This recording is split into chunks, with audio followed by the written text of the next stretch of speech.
حضرت ابو ہریرہ فرماتے ہیں رضی اللہ تعالیٰ عنہ کہ بھوک کی شدت سے میری کمر دوری ہو گئی، تو میں ڈرا کہ کوئی مجھے نقصان نہ ہو، تو مسجد نبوی کے ایسے گوشے پہ بیٹھ گیا جہاں لوگوں کا گزر ہوتا تھا۔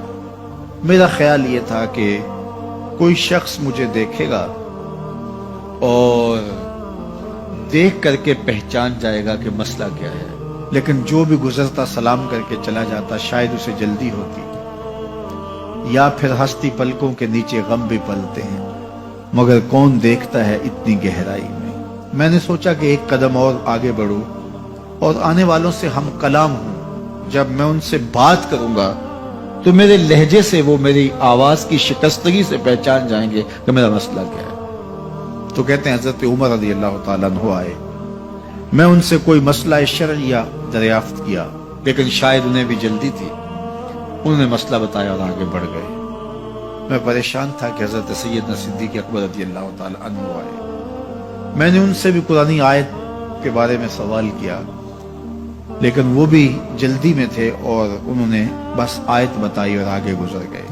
تو فرماتے ہیں کہ میں ایک عجیب کیفیت میں مبتلا بیٹھا تھا کہ ایک جانب سے روشنی اٹھی اور دل و قلب و نگاہ کا مرشد اولین آ گیا۔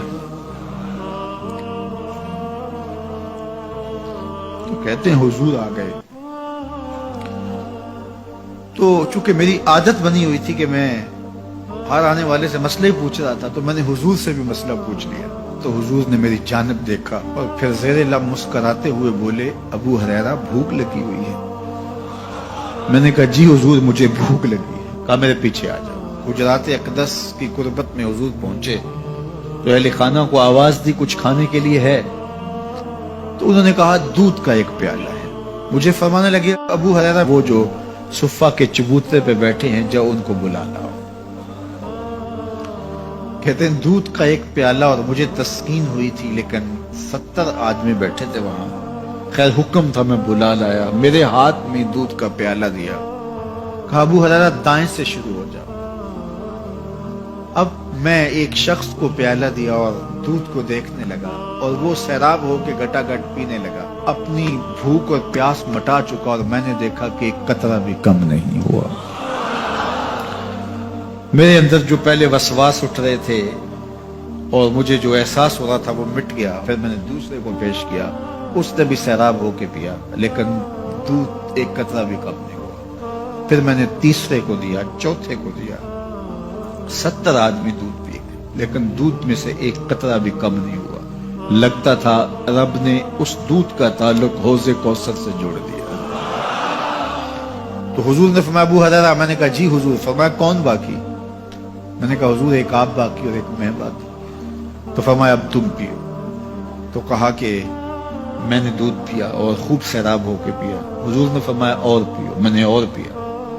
پھر فرمایا اور پیو۔ میں نے کہا مجھے قسم ہے اس ذات کی جس نے آپ کو حق کے ساتھ مبعوث کیا ہے، میرے میں ایک قطرے کی گنجائش بھی نہیں ہے۔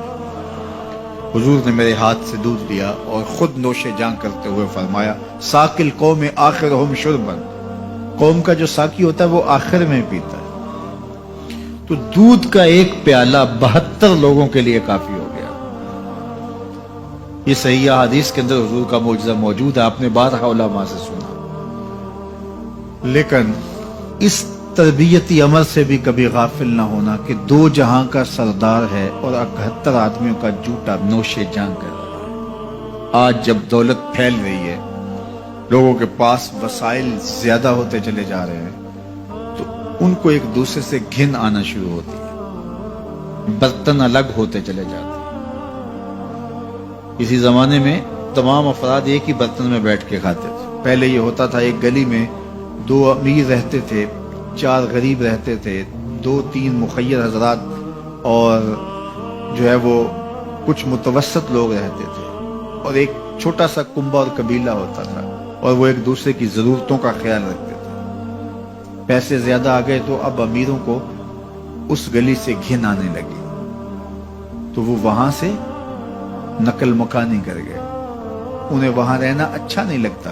یہ بات ذہن میں رکھیے گا کہ ہمارے دین نے ہمیں ایک دوسرے کے دکھ بانٹنے کی تلقین کی ہے، ایک دوسرے کے قریب ہو کے رہیں اور ان کی ضرورتوں کا خیال رکھیں۔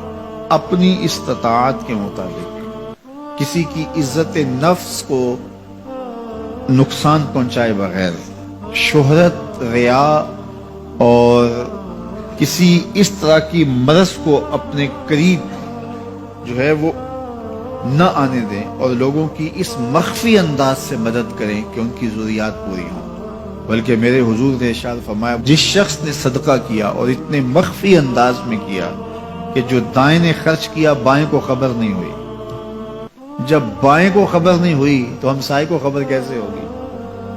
لیکن یہاں تو 7 اخباروں میں خبر چھپتی ہے کہ فلاں صاحب نے فلاں غریب کی بیٹی کی شادی کی ہے۔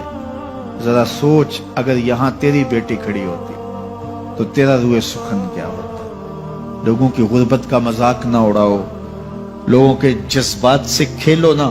اللہ نے اگر آپ کو کچھ عطا کیا ہے تو پھر لوگوں کی ضرورتوں کو پورا کرو، لیکن ان کے جذبات سے مت کھیلو اور لوگوں کی ضرورتوں کا پورا خیال رکھو۔